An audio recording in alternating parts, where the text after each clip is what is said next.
मला असं वाटतं की माननीय पंतप्रधान नरेंद्र मोदींचं आव्हान स्वदेशीकडे झुकावाचं आहे.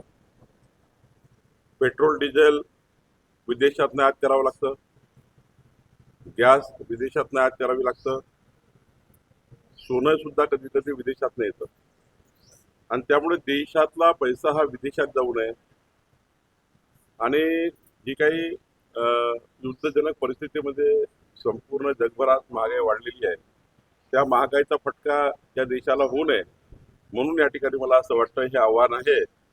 हे आव्हान सकारात्मक घेऊन जनतेने स्वदेशी वस्तूचा वापर करणे हाच या ठिकाणी महत्वाचा निर्णय घ्यावा असं मला वाटतं. खरं तर मुख्यमंत्र्यांना संभाजीनगरच्या एका शेतकरी निवडणुका होत्या त्या 5 लाखांच्या निवडणुकामध्ये इंधनावरती असेल दौऱ्यातून खर्च केला असं म्हणजे तरुण तरुण दाबले आणि देवपूजन लागले असं याचा अर्थ असं वेगळी खर्च पंतप्रधान रोहिणी खडसे काय बोलले त्यावर उत्तर आमचे प्रवक्ते येतील. सर संभाजीनगरच्या एका शेतकऱ्याने मुख्यमंत्र्यांना ₹1 आणि एक कांदा जो आहे तो पाठवलेला आहे. खरं तर कांद्याची प्रश्न जो आहे तो बिकट आहे, शेतकरी चिंतेत आहे, अडचणीत आहे.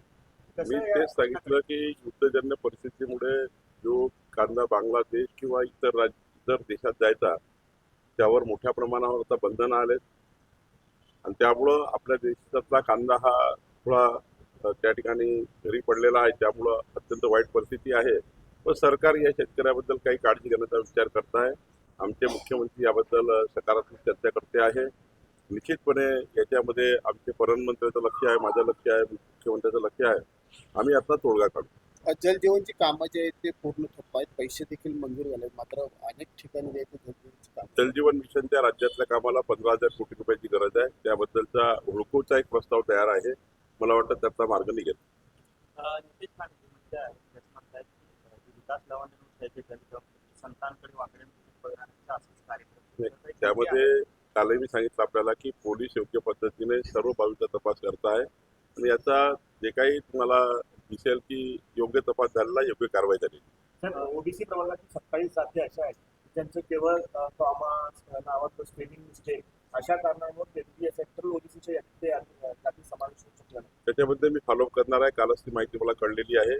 कॉमा अल्पविराम वेलांटीमुळे 27 जातींचा त्या ठिकाणी ओबीसी मध्ये अडचणी निर्माण झाल्या.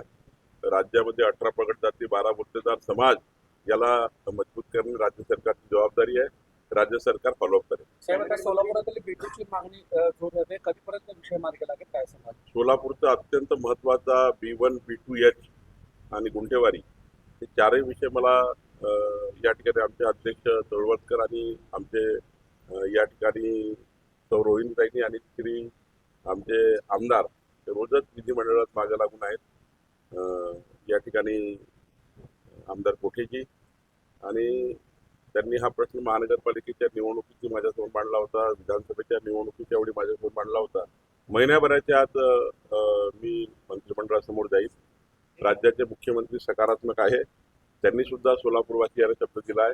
येणाऱ्या महिन्याभरामध्ये B1, B2 आणि H हा जो सत्ता प्रकार झालेला आहे यामुळं लोकांच्या बांधकामावर बंधनं आले आहेत, त्यांना त्याचं स्वामित्व मिळत नाही आहे. त्यामुळं ह्या सर्व प्रॉपर्टी क्लास 1 करणे, या प्रॉपर्टी फ्री होल्ड करून देण्याची शासनाची भूमिका आहे. महिन्याभरात शासन निर्णय घेईल. दुसरं गुंठेवारीमध्ये कालच मी चर्चा केली आहे. आमच्या महानगरपालिका आयुक्त आमचे तिकडे SLR आहेत, कलेक्टर आहेत, त्यांना मी सूचना दिलेली आहे की महिनाभराच्या आतमध्ये गुंठेवारी जी आहे ती गुंठेवारीमध्ये जे लेआउट अडकलेले आहेत त्यामध्ये तुकडेबंदी कायद्याचा वापर करून त्या सर्व इकडे तुकडेबंदी कायद्याचा वापर करणे म्हणजे तुकडेबंदी कायद्यानुसार मुख्य प्रॉपर्टी कार्ड जे आहे लेआउट धारकाचं त्या कार्डवर सर्व तिथे राहणाऱ्या रहिवाशाची प्रॉपर्टीची नावं घेणे. तुकडेबंदी कायदा साधारणतः एकच आहे. तुकडेबंदी कायद्याचा अंमल करणे, जो कायदा आम्ही निरस्त केला त्याच्या कलमाचा वापर करणे आणि इकडे गुंठेवारी कायद्याचा वापर करणे.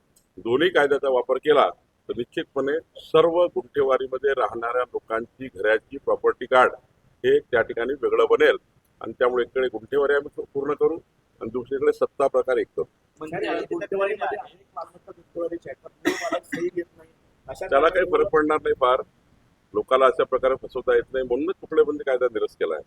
रहिवासी क्षेत्र असेल, गुंठेवारी झाली असेल, तुकडे पडले असतील, अनधिकृत लेआउट झाले असतील, ही सर्व मालमत्ता जर त्या मुख्य प्रॉपर्टी कार्डमध्ये जर आली आणि त्या सर्व घरमालकाची नावं त्या ठिकाणी प्रॉपर्टी काढून आले तर निश्चितपणे त्या मार्ग निघतो. नागपूरमध्ये आम्ही 1.5 लाख घरांना असा निर्णय घेतलेला आहे. सोलापूरमध्ये हा निर्णय आम्ही घेऊ. देवस्थानाच्या ज्या जमिनी आहेत त्या कसणाऱ्यांनाच मिळतील. गावठांमध्ये जे कसणारे आहेत त्यांना त्या मोफत मिळतील अशा पद्धतीचा राज्य सरकारचा निर्णय. गल्लत आहे तुमची. असा निर्णय नाही आहे. परवा आम्ही महसूलच्या वेबसाईटवर कायदा अपलोड केलेला आहे. माझी राज्याच्या सर्व जनतेला आपल्या माध्यमातून विनंती आहे, त्या कायद्याचं प्रारूप आलेलं आहे. आपल्या सर्वांना त्यावर हरकती सूचना देण्याचे अधिकार आहेत. त्यावर स्पष्टपणे असं लिहिलेलं आहे की गायवठाण देवस्थानाचे हक्क बाधित ठेवून कुळाचा अधिकार काय, वहिवाटदाराचा अधिकार काय, याचे अधिकार आम्ही या ठिकाणी त्या कायद्याने आम्ही डिवाइड करणार आहोत, कायद्याने आम्ही देणार आहोत.